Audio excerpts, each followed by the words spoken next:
બ્રહ્માજી આકાશ માર્ગે જઈ રહ્યા છે. બ્રહ્માજીને આકાશ માર્ગે આવતા જોઈને ભગવાન મહાદેવને હસવું આવ્યું છે કે મારા બનાવેલા મારો અંત લેવા માટે આવી રહ્યા છે. હસતા હસતા બાબાએ મસ્તક હલાવ્યું છે. મસ્તક ઉપર જટા છે, જટા ઉપર કેવડો છે, કેવડો ઉપરથી નીચે પડે છે. ઉપરથી કેવડો નીચે આવે, બ્રહ્મા ઉપર જાય છે, માર્ગમાં મુલાકાત થઈ. બ્રહ્મા કે કેવડા ક્યાંથી આવે છે? કેવડો કે ક્યાંથી આવો એ તો મને ખબર નથી, ઉપરથી નીચે આવું છું એટલે મને ખબર છે. જવાબ આપ, અગ્નિશમનો કોઈ અંત છે? કેવડો સત્ય બોલે છે, પ્રભુ કોઈ અંત નથી, આ તો બધું અંત રહિત છે. બ્રહ્મા કે હું તો અંત લેવા માટે જાઉં છું. કેવડો કે તમારો અંત આવી જશે. અગ્નિશમનો કોઈ અંત નહીં, પાછા ફરો. બ્રહ્મા કે કેવડા પાછો ફરો, મને કોઈ વાંધો નથી, પણ મેન વિષ્ણુ શરત કરી છે જે કોઈ અગ્નિશમનો અંત લેના તે મોટો તે મહાન તે ભગવાન તેની પૂજા કરવાની. અંત લીધા વગર જાઓ પણ તો પણ મારા માટે વ્યર્થ છે. અંત લેવા જાવ તો પણ મારા માટે વ્યર્થ છે. પણ કેવડા તું મારું એક કામ કર. કેવડો કે બોલો. બ્રહ્મા કે કેવડા તું મારી સાથે નીચે આવ. વિષ્ણુ મને પૂછે કે બ્રહ્માજી તમે અગ્નિસ્તંભનો અંત લઈ લીધો? હું ખોટું બોલીશ, જુઠ્ઠું બોલીશ અને કહીશ કે આ મેં અગ્નિસ્તંભનો અંત લઈ લીધો છે, અને મારી વાત જો ન માને તો કેવડા તારે મારા માટે ખોટી સાક્ષી પૂરવાની. કેવડો કહે કેવી વાત કરો બ્રહ્માજી, ભગવાને મને એટલી સુગંધ આપી, મહેક આપી, પ્રભુ એના મસ્તક પર મને બેસાડે, અને જુઠ્ઠું બોલું તો ભગવાન મને માફ ન કરે, મને ક્ષમા કરજો, હું ખોટું નહીં બોલું. બ્રહ્માને થયું કેવડો જો ખોટું ન બોલે તો મને સમાજમાં મહાનતા ન મળે, માટે મોટું બનવું શું કરવું પડે? કેવડા પાસે ખોટું બોલાવવું પડે. બ્રહ્માજીએ રાજનીતિનો પ્રયોગ કર્યો છે. બ્રહ્મા કહે છે કેવડા તું મને ઓળખે? કેવડો કહે બ્રહ્મા તમને કોણ ન ઓળખે, આપ તો બહુ મહાન છો, આ જગતની ઉત્પત્તિ કરનાર પ્રધાન્ય દેવતા છો, આપ બહુ મહાન છો, તેને ખબર નતો કે હા. તો સાંભળ કેવડા, તું મારા માટે એકવાર ખોટું બોલે અને આ જગતનો પ્રધાન્ય દેવ બની જાવ, જે કેવડા તારું કોઈ નામ ન લે, તું કહે તેમ કરું, તને મારી સાથે રાખું. કેવડો લાલચમાં પડ્યો છે, અને જે માણસો લાલચમાં પડે ને એ દુઃખી થાય છે. ઓછી મહેનતે જાજુ ધન મેળવવાની આશા રાખે ને એ દુઃખી થાય છે. કેવડાને થયું કે બ્રહ્માજી જેવો મહાન દેવ, એના માટે એકવાર ખોટું બોલવું પડતું હોય અને રોજ ને દિન આપણું ધ્યાન રાખતો હોય તો એકવાર ખોટું બોલવામાં આપણને શું વાંધો છે? કેવડો ખોટું બોલવા માટે તૈયાર થયો, અને કેવડાને ખબર નથી એકવાર ખોટું બોલવાથી ભાઈના ભૂકા નીકળી જવાના છે. કેવડો કે ભલે કાંઈ વાંધો નહીં, હાલો. બ્રહ્મા સાથે કેવડો નીચે આવે છે. વિષ્ણુ ભગવાન સત્ય બોલે છે કે બ્રહ્મા હું તો અગ્નિસ્તંભનો અંત લીધા વગર પાછો આવ્યો છું, કોઈ અંત નથી, તમે શું કર્યું? બ્રહ્મા કહે હું તો અગ્નિસ્તંભનો અંત લઈને આવ્યો છું. ભગવાન વિષ્ણુ કહે બ્રહ્મા તમે જો અગ્નિસ્તંભનો અંત લીધો હોય તમારો કોઈ જામીન? બ્રહ્મા કહે મને ખબર હતી વિષ્ણુ તમે મારી વાત નહીં સ્વીકારો, માટે આગોતરા જામીન લેવો છે. પૂછો આ કેવડા. બ્રહ્માજીએ પૂછ્યું, વિષ્ણુએ પૂછ્યું કેવડા ખરેખર સત્ય છે? કેવડો કે હા ભગવાન વિષ્ણુ, બ્રહ્માજી અગ્નિશમનો અંત લેવા માટે આવ્યા, અગ્નિશમની ટોચ ઉપર બેઠો હતો અને બ્રહ્માજીનું કામ કરવા માટે આવ્યો છે. ખરેખર સત્ય છે, બ્રહ્માજી અગ્નિશમનો અંત લઈ લીધો છે. વિષ્ણુ ભગવાન મનોમન હસવા લાગ્યા છે. ઘરે કેવડા અગ્નિશમની ટોચ ઉપર તો બેઠો હતો, બળી કેમ ન ગયો? અહીં ખોટું બોલવાનું દુઃખી થવા હું લઈ આવ્યો છું, પણ તારા કર્મ તારે ભોગવવાના છે, ભલે કઈ વાંધો નહીં. બ્રહ્માજી નાચવા લાગે છે.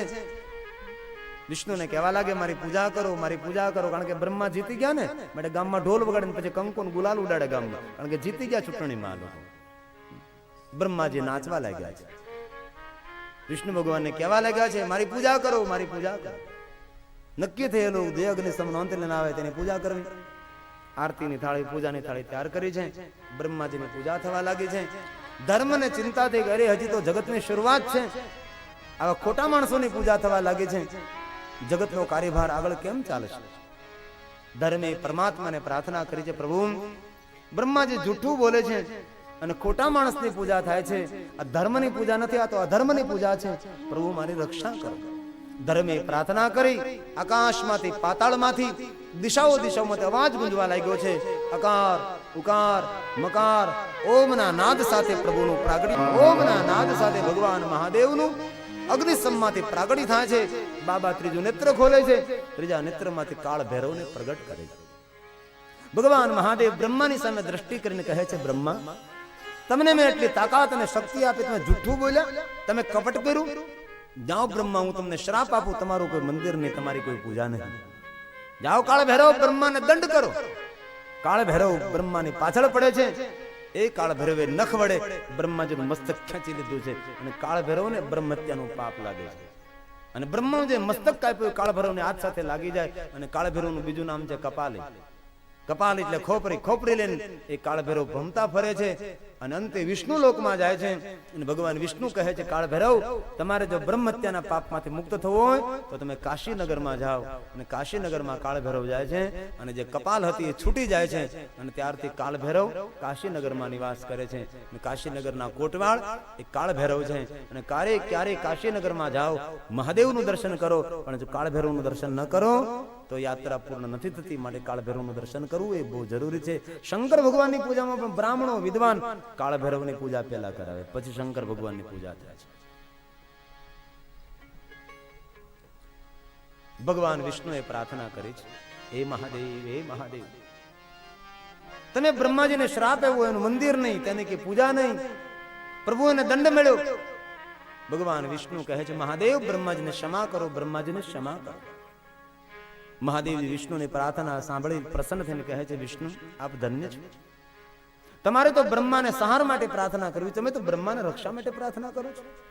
કરે લાખ બુરાઈ તો પણ હું ભલાઈ કરું છું. ભગવાન મહાદેવ કહે છે, વિષ્ણુ, આપ ધન્ય છો, સત્ય બોલ્યા. તમારું અહિત કરનારનું તમે હિત કર્યું છે. ભગવાન વિષ્ણુ કહે છે, મહાદેવ, સારા પ્રતાપ તો બ્રહ્માજીના, કે બ્રહ્માજીએ મારી સાથે કપટ કર્યું તો મને મહાદેવ તમારું દર્શન થયું. તમારું દર્શન થયા પછી મારા હૃદયમાં વેર વૃત્તિ રહે. મહાદેવ, તમારા દર્શનનો કોઈ અર્થ નથી. બસ એક જ વિનંતી છે, આ બ્રહ્મનું કલ્યાણ કરો. આવા વચનો સાંભળીને મહાદેવ પ્રસન્ન થઈને કહે છે વિષ્ણુને, વિષ્ણુ, આપ ધન્ય છો. હું તમને એક વરદાન આપું છું. તમે સત્ય બોલ્યા. ધર્મ ન દુસરા સત્ય સમાન અગમ નિગમ પુરાણ બખાના. જ્યાં વિષ્ણુ, હું તમને વરદાન આપું, જ્યાં જ્યાં મારી પૂજા થશે ત્યાં ત્યાં વિષ્ણુ તમારી પૂજા થશે. આજથી આપ મારા સમાન રહેશો.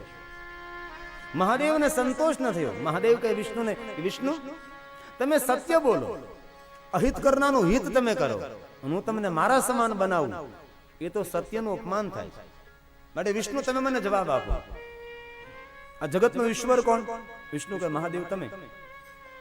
જગતનો ઈષ્ટ કોણ? મહાદેવ આપ. વિષ્ણુ, જવાબ આપો, મારો ભગવાન કોણ? વિષ્ણુ કે કોઈ નહીં. વિષ્ણુ, જવાબ આપો, મારો ઈશ્વર કોણ? મારું ઈષ્ટ કોણ? કોઈ નહીં પ્રભુ. તમે જ જગતના ભગવાન છો, તમે જ જગતના ઈશ્વર છો, તમારું ઈશ્વર કોણ હોઈ શકે? ભગવાન મહાદેવ કહે છે વિષ્ણુને, વિષ્ણુ, જગતનો ભગવાન હું છું, આ જગતમાં મારો ભગવાન કોઈ નથી. માટે વિષ્ણુ, તમે સત્ય બોલ્યા, અહિત કરનારનું તમે હિત કર્યું છે. માટે વિષ્ણુ, હું તમને વરદાન આપું છું, આજથી તમે મારા ભગવાન રહેશો. અને મહાદેવ વૈષ્ણવ ધર્મની સ્થાપના કરી છે. ભગવાન વિષ્ણુને પોતાના ભગવાન તરીકે સ્વીકાર કર્યા છે. અને વૈષ્ણવ ધર્મની સ્થાપના કરનારો, વૈષ્ણવ ધર્મનો ધર્મગુરુ એ ભગવાન શિવ છે. અને વૈષ્ણવ કેમ શિવજીને માનીએ નહીં? એના જેવા મૂર્ખ કોણ? જ્યારે જ્યારે વિષ્ણુ જન્મ લે છે ત્યારે ત્યારે પહેલા દર્શન કરવા મહાદેવ જાય છે. શું લેવા? મહાદેવ પૂર્ણ વૈષ્ણવ છે. અને જગતની અંદર ગંગા સમાન કોઈ નદી નહીં, વિષ્ણુ જેવો કોઈ દેવ નહીં, અને મહાદેવ જેવો કોઈ જગતમાં વૈષ્ણવ નથી. જગતનો કોઈ પૂર્ણ વૈષ્ણવ હોય તો ભગવાન શિવ છે, ભગવાન મહાદેવ છે. ભગવાન વિષ્ણુને મહાનતા અને સમાનતા બંને પ્રાપ્ત થયું છે. બ્રહ્મા હાથ જોડીને ઉભા છે, પ્રભુ મારું કલ્યાણ કરો, મારું કલ્યાણ કરો. ભગવાન મહાદેવ કૃપા દ્રષ્ટિ કરીને કહે છે, બ્રહ્મા, મારા મુખમાંથી શબ્દો નીકળ્યા, તમારું કોઈ મંદિર નહીં, તમારી કોઈ પૂજા નહીં. જાઓ, હું તમને વરદાન આપું છું, પૃથ્વી ઉપર એક જગ્યાએ તમારું મંદિર રહેશે. ક્યાં? તો કે પુષ્કર તીર્થમાં તમારો નિવાસ રહેશે. યજ્ઞ યાગાદિના આચાર્ય બનશો. અને તે બ્રહ્માજી યજ્ઞ યાગાદિના ગુરુ બન્યા છે, આચાર્ય બન્યા. તમારા વગર કોઈ યજ્ઞ સંપન્ન નહીં બને. અને પુષ્કર તીર્થમાં તમારું મંદિર રહેશે. અને પુષ્કર તીર્થમાં બ્રહ્માજીનો વાસ. પછી તો ખેડ બ્રહ્મામાં બ્રહ્માનું મંદિર છે. લોકો એમ કહે છે કે બ્રહ્માજી ખેડ કરવા આવતા હતા, ખેડ બ્રહ્મામાં મંદિર છે. અનેક જગ્યાએ પછી તો બ્રહ્માજીના મંદિરો બન્યા છે, પણ મૂળ મંદિર બ્રહ્માજીનું પુષ્કર તીર્થમાં છે. અને જે માણસ પુષ્કર તીર્થમાં જાય છે તે માણસને સમગ્ર તીર્થોની યાત્રાનું ફલ પ્રાપ્ત થાય. પુષ્કર તીર્થનો મહિમા છે. બ્રહ્માજીને વરદાન મળે છે, શ્રાપ મળે છે, વિષ્ણુને સમાનતા મહાનતા મળે છે. હવે ભગવાન મહાદેવની નજર કેવડા પર પડે. કેવડો ધ્રુજવા લાગ્યો. કેવડાને થયું એ બ્રહ્મા માટે તો વિષ્ણુએ પ્રાર્થના કરી, હવે મારા માટે કોણ પ્રાર્થના કરશે? ભગવાન મહાદેવજી કેવડાને સામે જોઈને કહ્યું, કેવડા, મેં તને એટલી સુગંધ આપી, એટલી મહેક આપી, હું તને મારા માથા પર ધારણ કરું અને તું જુઠ્ઠું બોલ્યો, ખોટા માણસનો સંગ કર્યો. અને ભગવાન મહાદેવજી કેવડાને તારું સ્થાન નહીં, હું તને મારા માથા પર ધારણ કરતો હતો, જુઠ્ઠું બોલ્યો તું, તે કપટ કર્યું, મેં તને મસ્તક ઉપર ધારણ કર્યું, એટલું સુગંધ મેં તને આપી, તું તો મંદ બુદ્ધિ છે. આજથી હું તારો ત્યાગ કરું છું, તું મારી નજર સામે પણ નહીં. ભગવાન મહાદેવે કેવડાનો ત્યાગ કર્યો છે. અવસર જોઈને કેવડાએ ભગવાન મહાદેવને પ્રાર્થના કરી, મહાદેવ મારું કલ્યાણ કર. હું જુઠ્ઠું બોલ્યો, બ્રહ્માજીનો ખોટો સાક્ષી બન્યો, પરમાત્મા તમે મારો ત્યાગ કર્યો. પણ મહાદેવ મેં સાંભળ્યું છે આ જગતનો કોઈ પાપીમાં પાપી માણસ હોય પ્રભુ, એક દુર્ગુણ નહીં, હજારો દુર્ગુણ, એક દોષ નહીં, હજારો દોષ જેને જોયા હોય, એવો કોઈ પ્રભુ આપનું નામ લે એ દોષમાંથી મુક્ત બને. એ પણ મેં સાંભળ્યું, કોઈ પણ પાપી માણસ આપનું નામ લે દોષમાંથી મુક્ત બને, આપનું નામ સાંભળી જાય તો પણ પાપ મુક્ત બને. તો મને તો મહાદેવ તમારું સાક્ષાત દર્શન મળ્યું છે, મારું કલ્યાણ કેમ થાય? મારું કલ્યાણ થવું જોઈએ. મને તમારું સાક્ષાત દર્શન મળ્યું પ્રભુ, મને એટલું દુઃખ મળે, મને એટલો તિરસ્કાર મળે. મહાદેવ જે તમારા દર્શનનો જો મહિમા હોય તો મારો સ્વીકાર કરો. ભગવાન મહાદેવે કેવડાને કહ્યું છે, કેવડા હું તો તારો સ્વીકાર નહીં કરું, પણ કેશવ તારો સ્વીકાર કરશે. નહીં મહાદેવ, કેશવ સ્વીકાર કરે એમને સ્વીકાર્ય છે, પણ આપ મારો સ્વીકાર કરો પ્રભુ. ભગવાન મહાદેવ કહે, જા કેવડા, હું તારો સ્વીકાર કરું છું. મારા ભક્તો તને લઈને મારી પાસે આવશે, મારો પહેલો ઘુમ્મટ હોય, પહેલો સંદર્ભ હોય તે તને ઊંધે માથે લટકાવશે. મારા ભક્તો જે આવશે તેને સુગંધ તારે આપવાની. પ્રભુ મસ્તક ઉપર હું રહેનાર અને મને ઊંધે માથે લટકાવવાનો પ્રભુ. ભગવાન મહાદેવ કે ખોટું બોલે ને હાલત આવી જ થાય. કેવડો એકવાર ખોટું બોલતો હોય ને ભગવાન તેને ઊંધે માથે લટકાવતા હોય, આપણે દિવસમાં કેટલી વાર બોલીએ, ખબર નહીં શું થાય. ઊંધે માથે લટકાવશે, નીચે તાપ કરવાનો. કેવડાએ ક્ષમા માગી, પ્રભુ મને ક્ષમા કરો, મને ક્ષમારો સ્વીકાર કરો. ભગવાન મહાદેવે કહ્યું છે, જા કેવડા, હું તારો સ્વીકાર કરું છું. વર્ષમાં એકવાર તારે મારી પાસે આવવાનું, મારા ભક્તો તને મારા ચરણમાં અર્પણ કરશે. અને પ્રભુ વર્ષમાં એકવાર નહીં, બધું ચરણમાં, મસ્તક ઉપર નહીં. મહાદેવ કહે છે, યુગો પછી હું તારો સ્વીકાર કરીશ. પ્રભુ ક્યારે? કેવડા અત્યારે એકવાર તારે વર્ષમાં મારા ચરણમાં આવવાનું. ક્યારે પ્રભુ? ભાદરવા મહિનાની પહેલી ત્રીજ, સુદ ત્રીજ, એ તારા નામથી ઓળખાશે અને કેવડા ત્રીજના નામથી પ્રસિદ્ધ થશે. અને તને લઈને મારા ભક્તો મારા ચરણમાં આવશે. વર્ષો પછી, યુગો પછી હું તને સ્વીકારીશ. પ્રભુ ક્યારે? યુગો વીતી ગયા પછી હિમાલયને ઘેરે પુત્રનો જન્મ થશે, જેમનું નામ પાર્વતી રહેશે. નારદના કહેવાથી પાર્વતી કેવડા ત્રીજનું વ્રત કરશે. પાર્વતીને ખબર નહીં હોય મહાદેવને કેવડો અર્પણ થાય કે ન થાય. હિમાલય પુત્રી પાર્વતી ભૂલથી તને મારા મસ્તક ઉપર અર્પણ કરશે, ત્યારે હું તારો પૂર્ણ સ્વીકાર કરીશ. ભલે પ્રભુ, કાંઈ વાંધો નહીં. યુગો સુધી કેવડો ભગવાન શિવજીના ચરણમાં જતો રહ્યો. યુગો વીતી ગયા પછી તે કારણ હિમગીરી ગુરજાઈ જન્મે પાર્વતી તનુ પાઈ. હિમાલય પુત્રનો જન્મ થયો, જેમનું નામ પાર્વતી રહ્યું. નારદજી હસ્તરે ખાવું જોઈએ, અગુનમાન માત પિતા ઉદાસન સંશય છિના. તમારી પુત્રનું કલ્યાણ કરવું તો હિમાલય તમારી પુત્રને કહો કેવડા ત્રીજનું વ્રત કરે. હિમાલય પુત્રી પાર્વતી કેવડા ત્રીજનું વ્રત કર્યું છે. પાર્વતીને ખબર નથી કેવડો મહાદેવના ચરણમાં અર્પણ થાય, મસ્તક ઉપર નહીં. અને એ પાર્વતી ભૂલથી કેવડો લઈ ભગવાન મહાદેવના મસ્તક ઉપર અર્પણ કરે છે. ત્યારથી વર્ષમાં એકવાર ભગવાન શિવજીને કેવડો ચડાવવાનો મહિમા છે. અને કેવડા ત્રીજના વ્રતનો મહિમા ભગવાન શિવજીએ પોતાના મુખ દ્વારા ગાયો છે. એ બ્રહ્મા વિષ્ણુ પ્રિયમાં પ્રિય મને કેવડા ત્રીજ રહેશે. અહીંયા ધ્યાન, માસ્તર મારે ને માસ્તર ભણાવે ને, માસ્તરને ટ્યુશન કરવું હોય છે. અહીંયા ધ્યાન, વર્ષમાં એકવાર મને જે કેવડો અર્પણ કરશે તેની કામના, તેની મનોકામના હું પૂર્ણ કરીશ. અને ભાદરવા મહિનાની પહેલી ત્રીજ તેને કેવડા ત્રીજ કહેવાય. કેવડા ત્રીજને દિવસે જે બહેનો ભાઈઓ કેવડા ત્રીજનું વ્રત કરે અને ભગવાનને કેવડો અર્પણ કરે છે, તેને સમાજમાં પ્રતિષ્ઠા મળે છે, તેને તંદુરસ્તી મળે છે, તેને વિદ્યાઓ મળે છે. માટે કેવડા ત્રીજનું વ્રત માનવ માત્ર કરી શકે છે. જન્મથી લઈને મૃત્યુ સુધી કેવડા ત્રીજનું વ્રત કરી શકાય છે. ભાઈઓ પણ કરી શકે, બહેનો પણ કેવડા ત્રીજનું વ્રત કરી શકે. ભાદરવા મહિનાની પહેલી ત્રીજ કેવડા ત્રીજ, ભગવાન મહાદેવને દિવસના 12 વાગ્યા પહેલા કેવડો અર્પણ કરવો. શ્રાવણ મહિનો પૂરો થાય, ભાદરવા મહિનો શરૂ થાય, પહેલી ત્રીજ એને કેવડા ત્રીજ કહેવાય છે. માટે કેવડા ત્રીજ માનવ માત્ર કરી શકે. પણ આપણે તો શું કરીએ, વ્રતો બધી બહેનો કરે, ભાઈઓ તો કે વ્રત કરતા જ નથી, માવા ખાવામાં રહે. જેવી રીતે યુવાન બહેનો વ્રત કરે છે એવી રીતે યુવાન ભાઈઓ પણ વ્રત કરવા જોઈએ. જે કોઈ યુવાન વ્યક્તિ વ્રત કરે છે, અભાર્યો લબ્ધતે ભાર્યા સુશીલામ ચ પતિવ્રતામ. જે કોઈ યુવાનો વ્રત કરે છે, અભાર્યો લબ્ધતે ભાર્યા, તેને યોગ્ય પત્ની મળે છે. કેવી પત્ની? સુશીલામ પતિવ્રતામ. સુશીલ પત્ની તેને પ્રાપ્ત થાય છે. આપણી દીકરીઓ વ્રત કરે, યોગ્ય વર મળે. પણ કોઈ યુવાન વ્રત કરે, કોઈ સાધના કરે, યોગ્ય પત્ની મળે. શાસ્ત્રમાં કહ્યું છે, જે કોઈ યુવાન સાધનાના વ્રત કરે છે, અભાર્યો લબ્ધતે ભાર્યા સુશીલામ ચ પતિવ્રતામ, તેને પતિવ્રતા પત્નીની પ્રાપ્તિ થાય. જેવી રીતે આપણે બહેનો વ્રત કરે છે એવી રીતે યુવાનોએ પણ વ્રત કરવા જોઈએ. રેડિયા ઢોરની ઘોડે રખડતો હોય, હું વ્રત કરે, સોમવારે નથી રહેતો. અને બહેનો જે વ્રત કરે છે, વ્રતો એ સાધના છે, એક અનુષ્ઠાન, એક ઉપાસના છે. વ્રત એ દેખાદેખી નથી, વ્રત એ ફેશન નથી. આપણે ગામડાની બહેનો બધી જયા પાર્વતી કરે, મધહળી કરે, ફૂલ કાંજળી કરે, કેટલા વ્રતો કરે. 5 દિવસ સુધી ભૂખી રહે, મોળું ખાય, મોળાકત કરે. વ્રત નથી, એક દેખાદેખી. વ્રત તો કેવી રીતે કરે?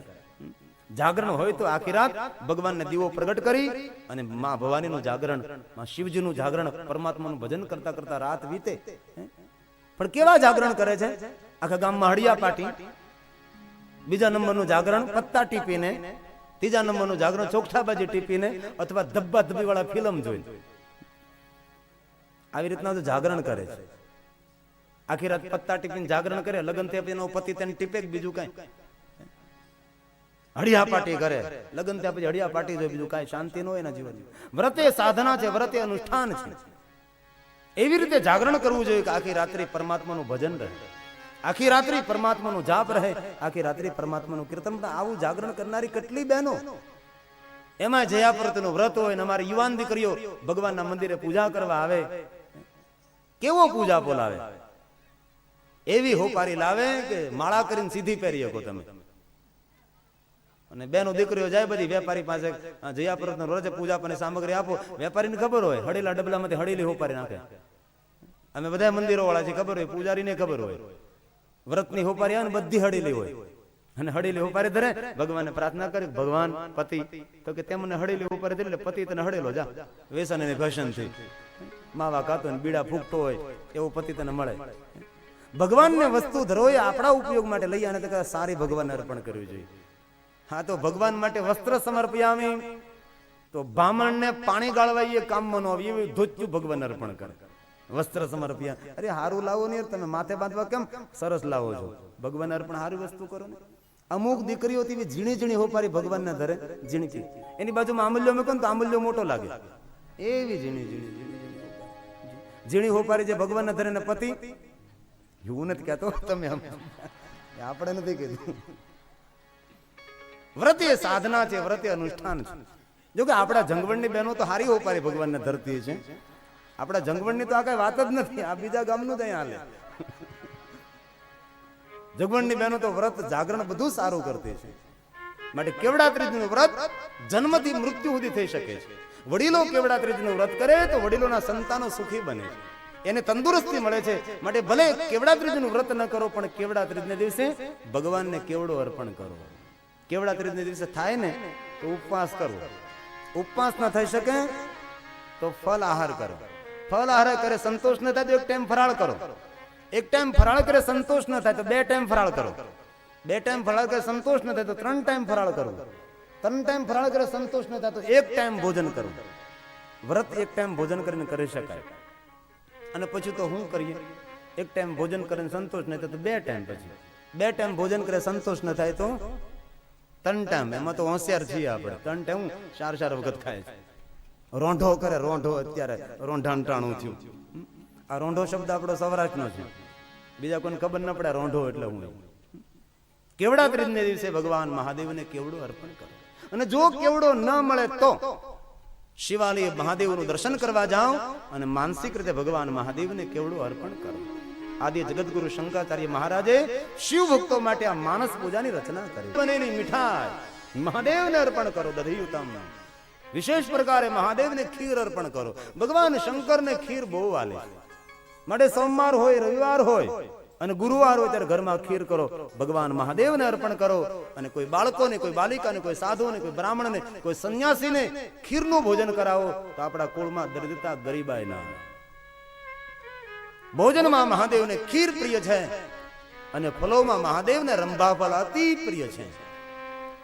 પ્રિયમાં પ્રિય કોઈ ફળ હોય શંકર ભગવાનને તો જામફળ નહીં, આમ્ર ફળ નહીં, જાંબુ ફળ નહીં.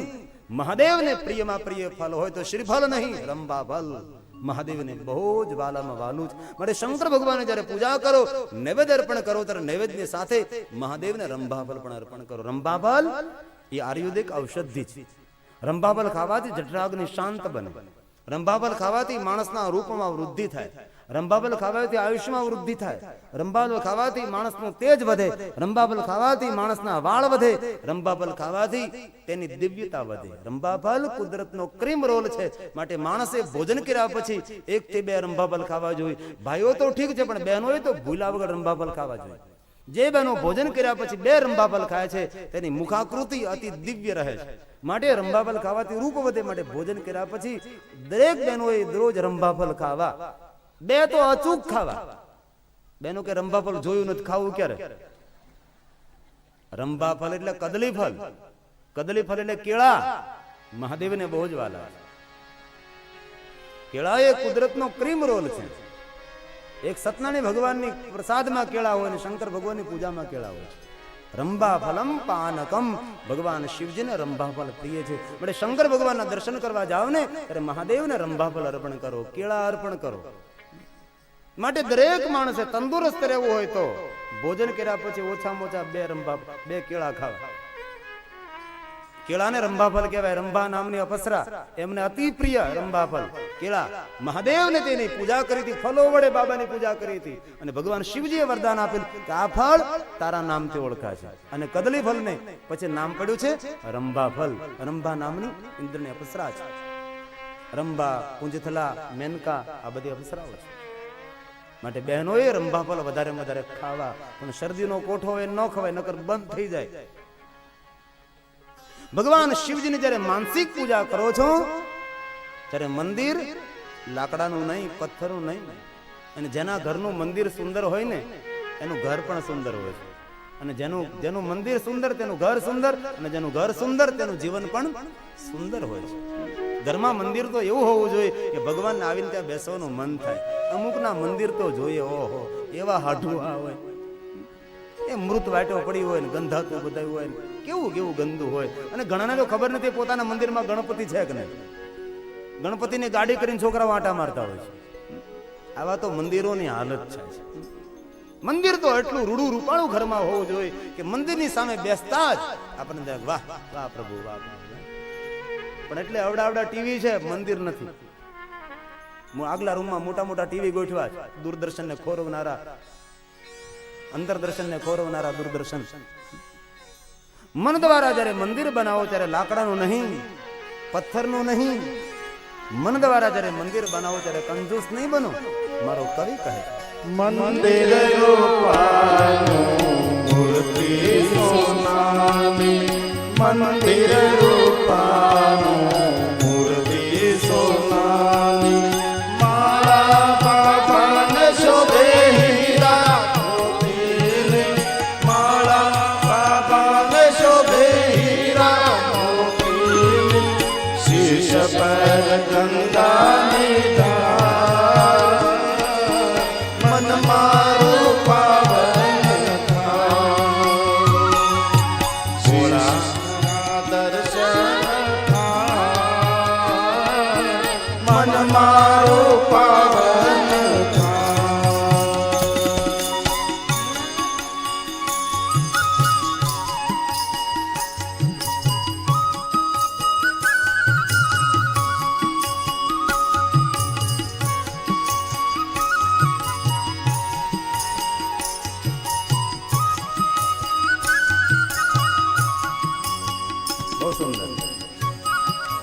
ધારાસભ્ય શ્રી ભરતભાઈ બોગરા, ભીખાભાઈ, તાલુકા પંચાયત સભ્ય, આવો વેલકમ, પધારો, અમે તમારું સ્વાગત કરીએ છીએ. ભરતભાઈ કોણ? આવો પધારો, આવો વેલકમ. ભીખાભાઈ, આવો ભીખાભાઈ, પધારો, આવો વેલકમ. તાલુકા પંચાયત સભ્ય, ધારાસભ્ય શ્રી આ પધાર્યા, ખૂબ આનંદ થયો.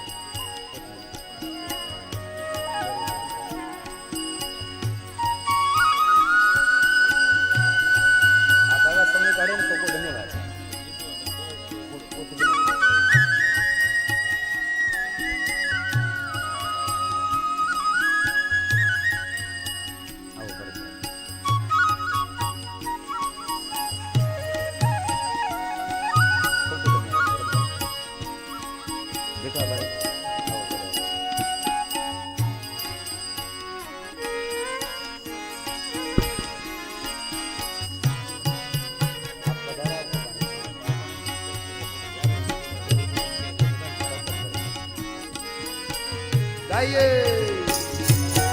દુખિયા તમારા દ્વાર પર આવતા, દુખિયા તમારા દ્વાર પર આવતા, જન્મ મરણના બંધન ટાળતા, જન્મ મરણના બંધન ટાળતા, શિવ તમારો આધાર, મન મારો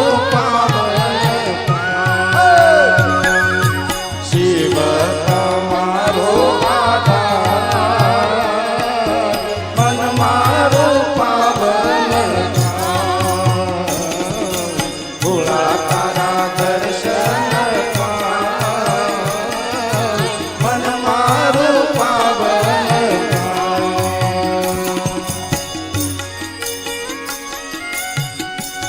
महादेव को याद करे, कैलाश मालिक को याद करे.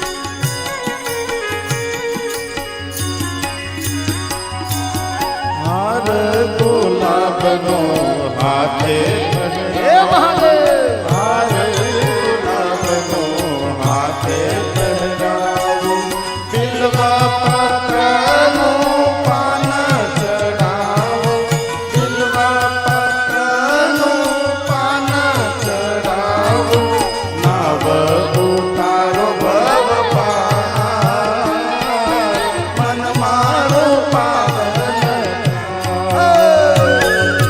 નાવ ઉતારો ભવ પાર, મન મારો પાવન, ભોળા તારા દર્શન મન મારો પાવન.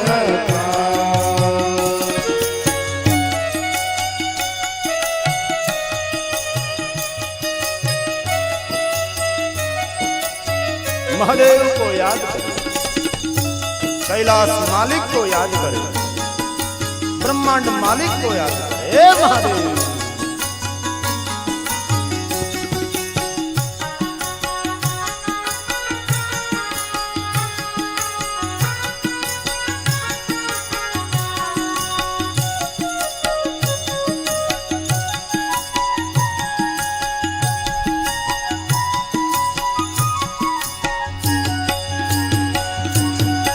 ભક્તિ તમારી લાગે છે પ્યારી, ભક્તિ તમારી લાગે છે પ્યારી, મૂર્તિ દેખીને હું જાઉં છું વારી, મૂર્તિ દેખીને હું જાઉં છું વારી, ભક્તોને આનંદ થાય,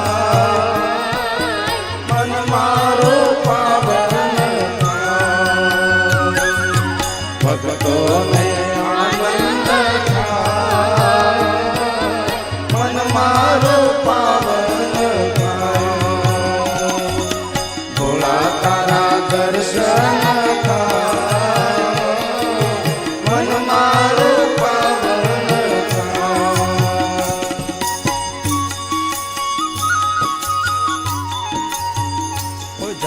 ઉતાવળ ન કરે, દરેકે મહાપ્રસાદ લઈને જવાનું છે, પ્રસાદ લઈને જવું.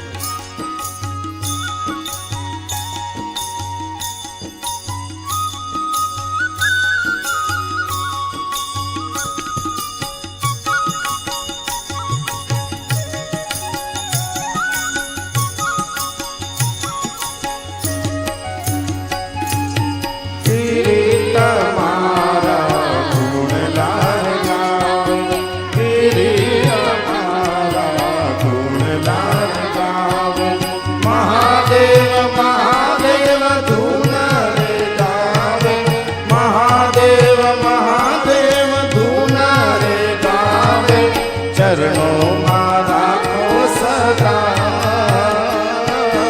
મન મારું પાવન થાય. ભોળા ચરણોમાં રાખો સદા, મન મારું પાવન થાય. ભોળા તારા દર્શન થાય, મન મારું પાવન દર્શન મન મારું પાવન થાય. તારા દર્શન મન મારું પાવન થાય. ભગવાન મહાદેવજીએ પોતાના મુખ દ્વારા બ્રહ્મા અને વિષ્ણુને કેવડા ત્રીજનો મહિમા સમજાવી.